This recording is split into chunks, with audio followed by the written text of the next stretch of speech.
Hello viewers, welcome to a special episode of A Bird's Eye View. My name is Endeavor, and today we're revisiting Kings of Kung Fu. It's been 6 months since I first reviewed this game, and now that it's out of early access, let's see how it holds up. The story mode in Kings of Kung Fu remains largely unchanged. The player takes control of a stunt person looking to become an action star. A man named Red Ronin organizes a tournament that offers the winner that very opportunity.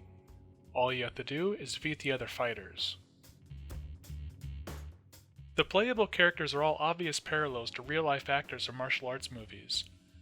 The roster is expanded to include 14 characters. Both the 2.0 and 3.0 patches added characters to the roster for free. This bodes well for future updates, considering that the new fighter request post in the forums is the most active thread in the community.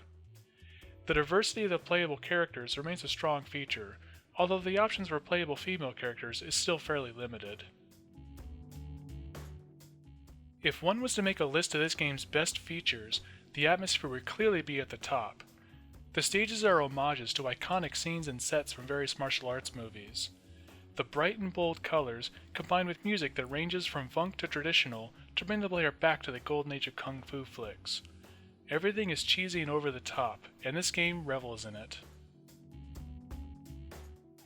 Gameplay may be a sticking point for people used to AAA fighters.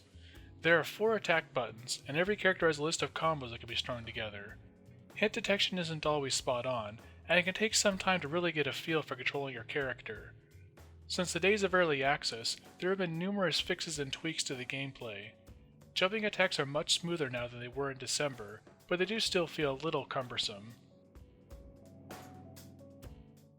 Controller support is included, but be warned that the controls are made with the D-pad in mind. Players used to controllers with a joystick will have difficulties consistently doing quarter circle attacks. There was mention of a fix for this somewhere in the future, but this update is probably a ways off. One major complaint that users have with Kings of Kung Fu is a lack of online multiplayer. This feature was talked about during early access. At some point in time, Jae Lee Productions realized they would not be able to deliver, and all plans to include it in the final product were scrapped. They have since apologized and pledged to work harder than ever on adding more characters and stages. One point I made in my last video, praising Jae Lee Productions and their commitment to user feedback, still stands. Even after beta testing and months of early access, they are just as active as ever with their community. The new fighters they've added for free were picked largely from suggestions by the players, and gameplay fixes are uploaded regularly. Kings of Kung Fu officially are released on June 25th. After 6 months, I feel that I could still recommend this game. Despite its rough edges, there's a genuinely enjoyable product here that shows a lot of heart and commitment. The retail price is $9.99, although the game frequently goes on sale. It's available on Steam for Windows, Mac, and Linux. That concludes my follow-up review for Kings of Kung Fu.